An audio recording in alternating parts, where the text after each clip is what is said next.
Welcome to Channel 17, the Town of Colonie Government Channel.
Good evening and welcome to another episode of Talking to Mahmood. Tonight we have with us two of the graduates of Siena College, both artists who have come together to give us another wonderful evening of theater. We have with us John McEneny, the graduate of 1992. He presently runs the program, the drama program at William Alexander Middle School 51 in Park Slope, Brooklyn. With his sister Rachel, he has created the Piper Theater Productions, which produces Shakespearean productions at the Old Stone House in J.J. Byrne Park. Included in a dozen plays that he has written for young audiences are Maya the Monkey Girl, The Midnight Circus, Gross Isle, Shima, and the Puppet Children. His play about schoolgirls in Rwanda, called April, won the prize for the best play at 2008 Winter Strawberry one-act plays. John holds an MA degree in theater education from NYU. Grippe of October, the play that we're going to be talking about tonight, has its first premiered at William Alexander Middle School 51 in April 2008, and then traveled to Scotland and performed at the same school where Prince Charles attended. Along with John is Maeve McEneny, graduate of 2006 Siena College. Maeve has a BA degree in English education with a theater certificate from Siena. During her residency at Siena, she performed in 6 plays, received Irene Ryan nomination twice, and infamously shattered her left ankle during the final performance of Paidayesh, her last acting at Siena College. She began her directing debut with Vijana Monologues here at Siena College. Maeve is pursuing an MA degree in English while working as tour guide for Albany Aqueducts, where she also writes for special tours about Albany. Welcome, Maeve, and welcome, John. Thank you for being here. Thank you. John, let's begin with you. Okay. The play Grippe of October. What is it? Tell us about the play. It's a play about 2 families and how they have to come together in 1918 during the influenza epidemic. That was sort of this huge flu epidemic that hit the whole world. What is so interesting about the influenza epidemic that makes you write a play about it? Well, I think what's interesting about it is it's something that not necessarily every American knows. It was this huge, awful, devastating plague that affected the entire world. In America like you would not believe. I mean, more people died of the influenza epidemic than died in World War I. It affected every single family, and people don't talk about it.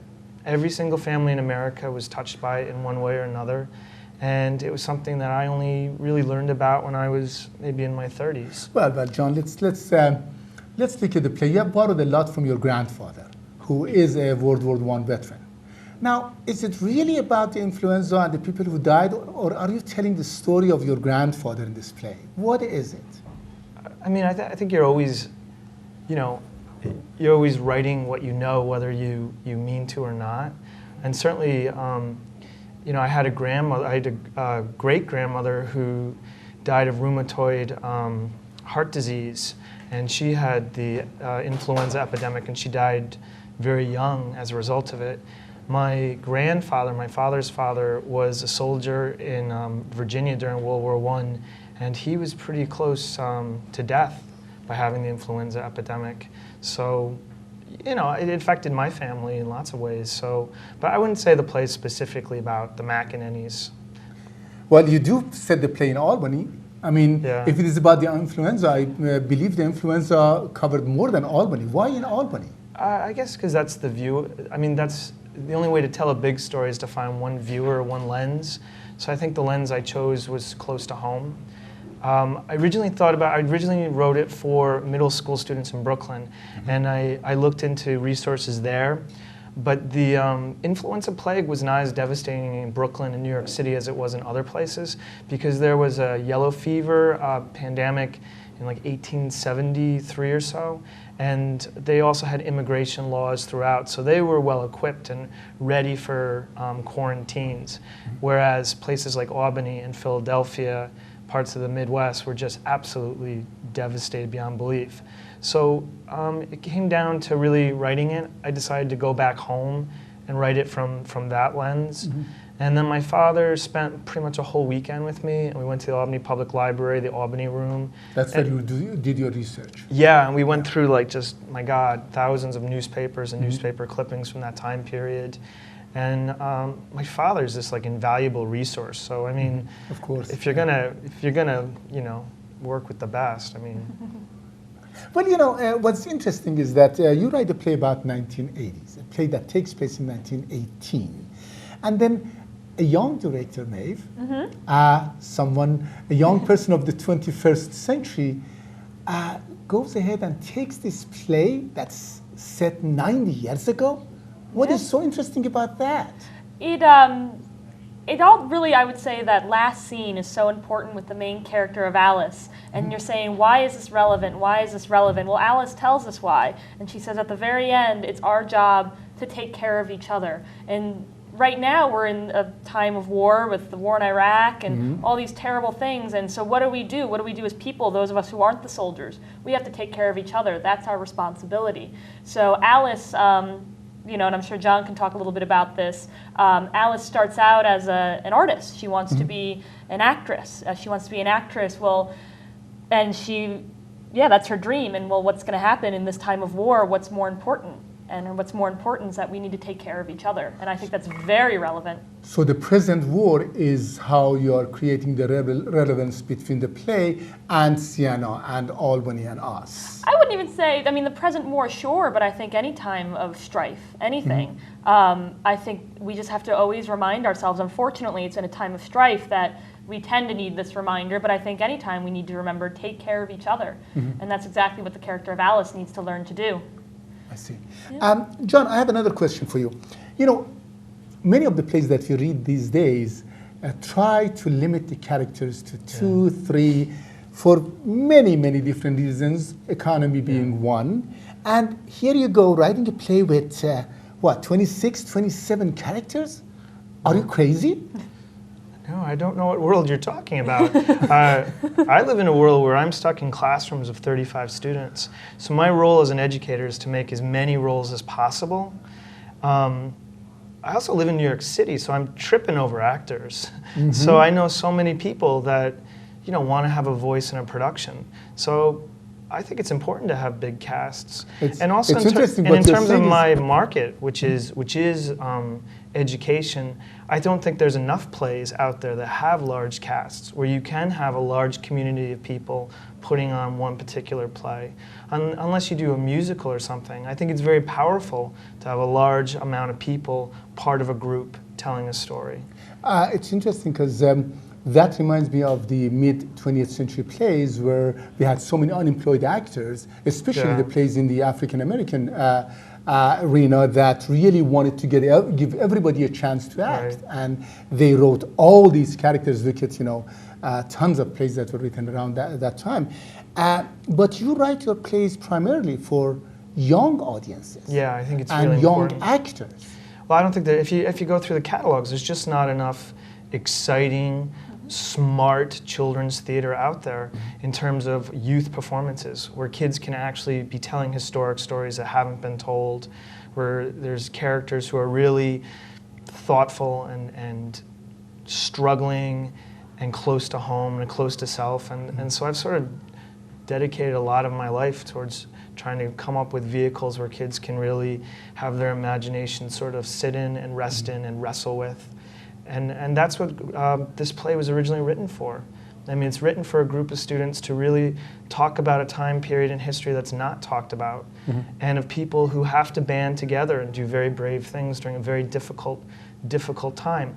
And I also think it was kind of an experiment for me to also be incorporating science as well, because this is a disease which they still don't know where it came from exactly.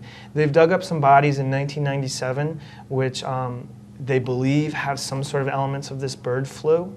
But a flu is this periodic thing that comes into our lives and history and then goes away.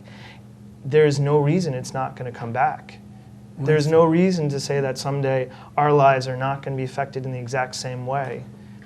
Well, So I think it's really important questions that are being asked of this play. this ties into what Maeve is trying to do with creating a relevance between the play and the situation that happens in 1918 and what we are dealing with today. But one note of caution, Maeve, you have been at Siena. You have worked here. You know we don't have that many actors here. You know we don't have a theater department. In fact, if I remember correctly, during our production of Iphigenia, you were not supposed to be on the stage, and you were just brought on the stage No, I was because the dramaturg, yeah. Exactly, we didn't have enough bodies up there. So then you go ahead and take a play that has 26, 27 characters. How do you deal with that in here? Well, some of that was, I did ask John to do rewrites, and I asked to cut the play down, but I still wanted a larger cast. So I have a cast of 11, which is a big deal. I think giving them those opportunities of saying, here's a show, and I pretty much had a thread. I said, and it won't happen if I don't get these actors. And they showed up, and it was a lot of young blood. It helped that I was in the beginning of the semester, so we had a lot of eager freshmen who just wanted to be involved. They wanted to make friends. They wanted to do what they could. So I had no problem filling it. Like, they all showed up. I mean, I did limit it, saying, like, okay, maybe 20 actors, it's too much. But 11 actors, they showed up in droves. And then what we did is we've double cast it. So the actors will play multiple characters. So very few characters from the original script were cut. And that way it still has the voice of the play, but now my 11 actors, have to stretch themselves and become different characters right on stage. So the trick is to do the first play of the season. Absolutely. I see. I would absolutely say So maybe that. that's what the problem we ran into during Iphigenia. That was the last play of the season, right? Yes, but we also marketed it. We said it's a student slot. We said this is for the students, and I'm a new director, so that was a low pressure situation. Okay. It's student designed. I have a student assistant director, so I think that also lent itself to something where this is something More support new from the and exciting. students. Yeah, I think so. Great. But tell me, you said you double cast and triple cast some actors. How did that work with the play? Did that help the play, do you think? Did that hinder anything for you? What? I think it helped easily, actually. It was funny when I first read the play, and I called up John and I said, I don't want any of the actors to leave the stage. It feels like it's storytelling. He goes, great, I wrote it for that. So he actually staged the same way, where none of the actors leave the stage. They're just on the sidelines watching. And in the original Alice's- production, they did leave the stage? No. Is it? So even with 27, 26 actors, they still didn't leave the stage. It was the same style, storytelling. Then. Yeah, they're meant to stay on stage for the entire time. That the play is about. I mean, I think it's very powerful having other people observing the play and the action as well. I mean, there's a theatricality of you are part of this world, whether you're observing it or whether you're acting, and the back and forth of it's always been pretty interesting to me. Let me go back to Maeve. Given the chance, if you were given 27 actors, would you cast them, and would you think you might have had a better experience working in this play? Would that be more to your expectations if you had 27 people as opposed to only 11? If 27 enthusiastic, excited people showed up and said, we want to be a part of this play, I would never turn them away. Ever, ever, ever. I mean, absolutely not. But my vision when I read it is I thought about the double casting, and I just sort of liked that idea of these little spirit characters wanting to be a part of it, and you know, they'll do anything to be on stage, and no matter what character they have to do to fill this story, they have to do it. So I like the excitement of that, but man, if 27 actors showed up, absolutely, they could all come. Absolutely, yep. That sounds like a feast. Yeah. Right there. Let's go back to John. You write plays. Yeah. Why? Why not novels? Why not short stories? Why not poetry? I mean, writing plays is so difficult. It's like, Really? you got to put your head in 26 different people's head. My God. How do you manage I that? think that's cool. I think plays are exciting because I think, for me, words are important when they're said, and I feel like they don't matter as much until they are said. So I really like being able to be part of that process. I like writing plays because I like working in a group. I like the immediacy of hearing something and seeing if it works or doesn't work. I like writing for particular people, which I always think is pretty exciting. And I love plays. Do you write for your students? Do All you the write with time. your students in mind? Yeah, sometimes I'll play to their strengths all the time. So that's interesting. A play that's set in 1918 Yeah. with a group of completely different individuals in a place like Albany can be put in the frame, in the body of young students, middle school students of Brooklyn, New York. Yeah. It's How do you pretty manage cool. that? They're awesome. They're like the most amazingly magical children you could ever work with and play with and try things with. I think they're brave. I think they trust me. They want to feel things deeply. They want to take risks. I think I have found this corner of the world which is really, really exciting. Good for you. Good for you. Let's go back to Maeve. Often when I work with live playwrights, there's a lot of tension. You know, the directors see things one way, the playwrights see things another way. The directors like to add action and cut words. The playwrights are all about words. They just want to have their words on the stage. And now here you have a brother, an older brother. You're looking up to him. How did he influence and your directing? Oh, a lot. Anytime we had any sort of situation, a situation we didn't understand, a relationship we didn't understand, he was a phone call away. I could just open it up and say, you know, what's going on here? I don't understand why. Any this character tensions? said- Sure. Yeah, but that's, that's. Tell us about one of them. Oh No, no. come on. No, well, Let us hear one of the tensions that built around your directing and Well, I think it's the experience of being a playwright, is trying to figure out what your role is in the rehearsal room. Because in some ways, like, you've created this thing and then you've just given it over. And so, do you have a place in the process where you're allowed to say, I want to change this, or could you change this, or I didn't see it that way, or boy, I never saw it that way, or is your role over with? And we're still even talking about that. Like, at what point do you want the experience of being a playwright, of seeing it removed from you entirely, or I love these characters. These characters brought me to Scotland, and I've had nothing but great experiences. So I had this investment in this work. Like, at what point do I say, "Hey, Maeve, could we talk to him or talk to her, or is this fixable or not?" And also understanding that, Maeve's the leader on this project. That Maeve's got certain images that she wants to see, and whether I agree with them or not, she is the leader, and she's the one that really made this project happen. And, has even gotten my voice out there. So I think it's a struggle. I think it's a normal struggle. And having her as my sister, because at the end of the day, it's a pretty important relationship that you're not going to Yeah, that's muck up. exactly what I was thinking. Is So- a lot of people, it's, you know, you have your director and your playwright. Well, that ends when the show ends. Right. Well, our relationship Right. isn't going to end, so it's Let's hope so. yeah, it's not going No, to it happen. won't. Of So course. you know, it's where do you want to? You do want to make the other person happy. You can't deny that. You know Right. what'll, Right. and Right. so it's. I think No. that's the most struggle. In order to make him happy, have you made any compromises in your vision as a director? Compromises. No, I'm pretty stubborn. So Okay. pretty stubborn, and I tend to trust his vision anyway. Mm-hmm. So I wouldn't say I've made any compromises because I trust his vision. So mostly he'll do like an add-on, and sometimes it'll be for time allowance. I say, okay, that's great. I can't do that. Like my show opens real soon. But generally he say, you know, he's also a director too. Right. So I can trust him as a director what's visually exciting. So I know I can trust him in that way. He knows it'll be visually exciting, and for any play, I can look at it that way. John, you have added, brought in songs and music into the play.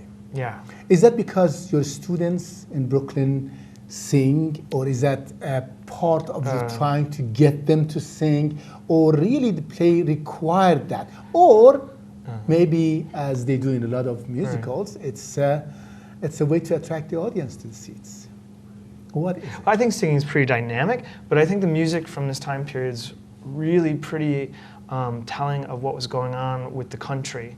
So I think if you look at music from like 1914, you have this very anti-involvement in World War I, which is why I have the mother singing a song, I didn't raise my boy to be a soldier. which was like the #1 song in 1914. And by 1918, the songs are Over There, and all these songs about sending your boys off to war, and suck it up, we're going off to war, and you're going to end this, the romance of having a French wife, or the exoticness of going to Europe, at this going on an adventure. And I find it fascinating, like how did, in 4 years, a whole country, like was it a PR machine, was it, but the whole character of the nation within 4 years changed. It seems that has happened now. But that might be a good relevance right there. I'm not sure, the character I of don't the know if music, nation is- but I don't know if music today really reflects who we are in the same way. We tried actually, my assistant director and I, for pre-show music, that we would have music from modern time. You come in, and then it would turn into 1918 music. The problem is our music is so produced. It's pretty much you can only get one vein of pro-war was generally country, and you know anything else it just was too hard. It was all very, very overproduced. It seems like the relationship between the two of you, being brother and sister, has a lot to do with the creation of this piece. At least it's the Siena version of it. I'm wondering if we can get a little more personal about this. Your father is a pretty famous guy, you know. Most people around the Capital District know Jack McEneny as a politician, as a respected politician, someone that both people who agree with him and people who disagree with him equally respect him. Yet, all his children seem to be going to theater, not politics. Why is it? That's a little unusual, isn't it? To not going to politics. Well, it's funny. He did theater when he was at Siena too. So he did theater then, and he never pressured us one way or the other. My mother, I seem to remember, Mom was the one who sort of was like, "Oh, you kids aren't doing anything.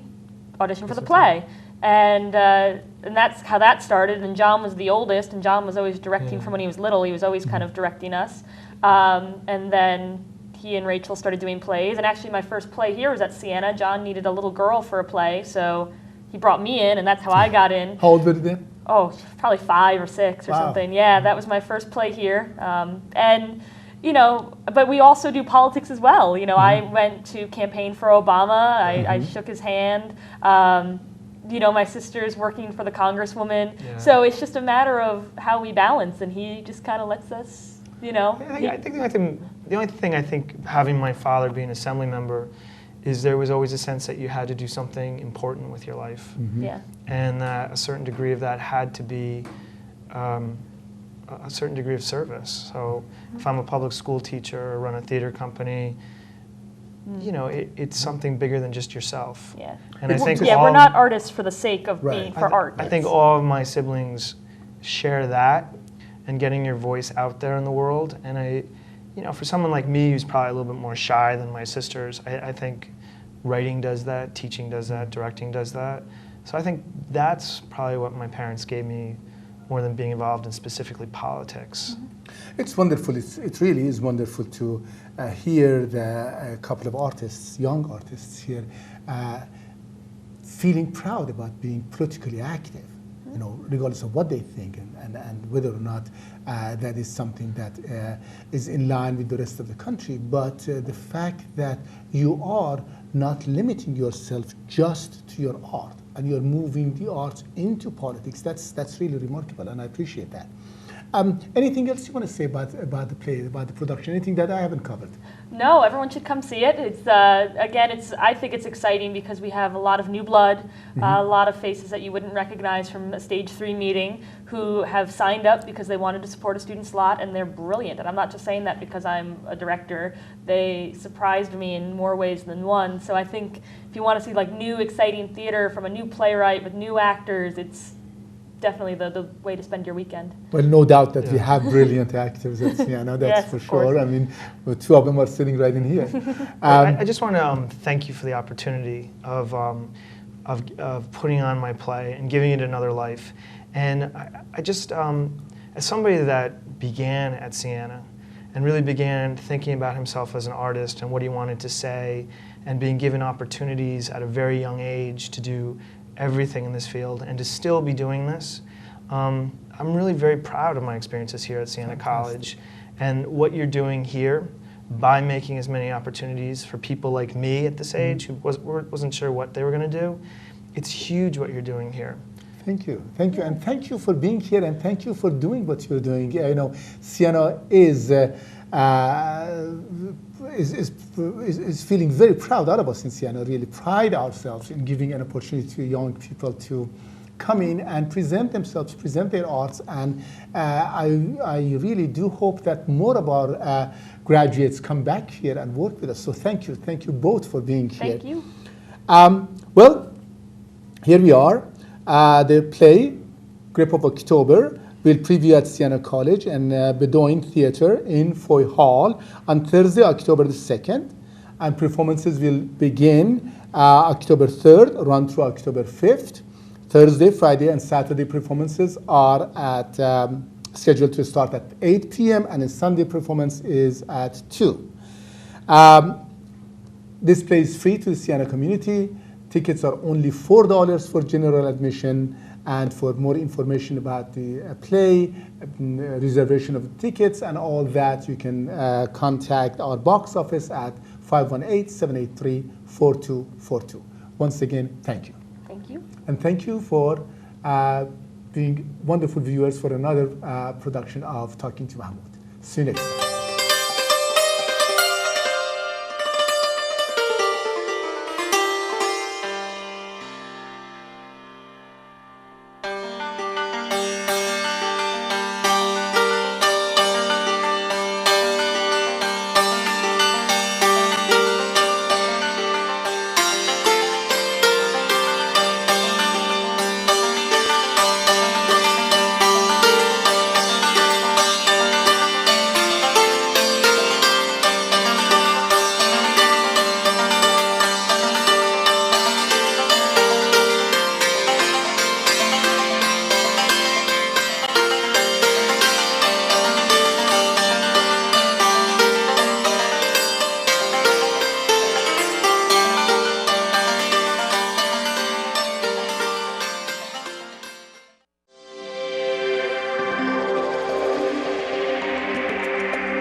Welcome to Channel 17, the Town of Colonie Government Channel.